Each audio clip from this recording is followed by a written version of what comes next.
नंद में गुल हसन के आगे हाथ जोड़ती है और उससे कहती है कि मेरी माँ को गौहर ने ही अगवा किया है और जहाँ वो जाएगी उसका आप पीछा करेंगे।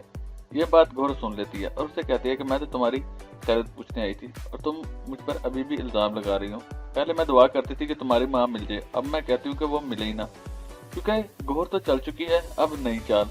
ये तो गुल को पता नहीं है, गुल ये जानती नहीं कि ये गौहर है। उधर गौहर जैसे ही बाहर निकलती है तो हसन उसका पीछा करता है।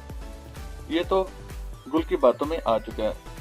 उधर गौहर को फोन आता है तो गौहर उसे कहती है कि तुम मुझे खाना ना देना, मैं आ रही हूँ। जैसे ही फोन रखती है तो शीशे से देखती है तो उसका गाड़ी पीछा कर रही होती है और साथ ही कहती है कि हसन मेरा पीछा कर रहा है, वो भी गुल के कहने पे।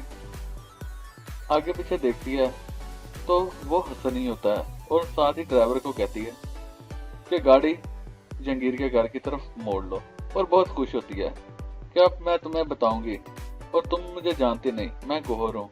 गुल वाकई नहीं जानती गौहर को। वो हसन जैसे ही देखता है गाड़ी जंगीर के घर को मुड़ती है, ऊपर से फोन आ जाता है गुल का और गुल उसे कहती है तो हसन बताता है कि मैं आप ही का पीछा कर रहा हूँ और वो जंगीर के घर गई है उमर से मिलने के लिए।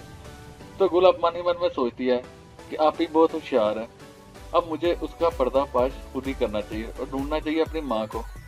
उधर गौहर तो इनको जलील करेगी, लेकिन गुल है कि वो गौहर के ऊपर इल्जाम लगाने से पीछे नहीं हटती, क्योंकि इसे तो पता है कि मेरी माँ को अगवा गौहर नहीं किया और ये तो जानती है, इसे पता है जिस तरह मैंने उसकी माँ को मारा ये भी मेरी माँ को मार देगी। और गौहर उसकी माँ के ऊपर पानी फेंकती है और रस्सी से उसका गला भी दबाती है।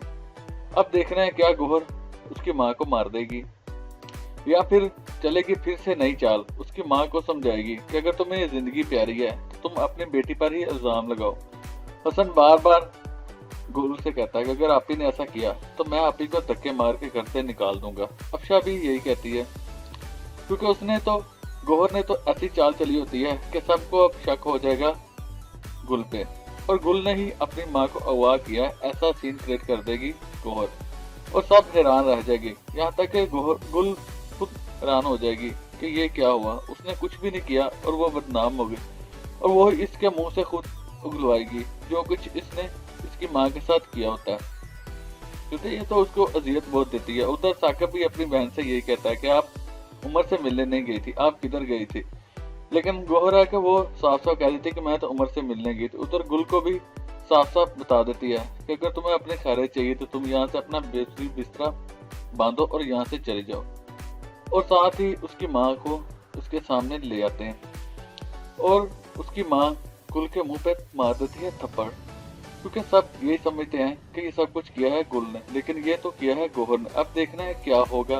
वैसे सारी अपडेट जानने के लिए सब्सक्राइब कीजिए हमारा चैनल।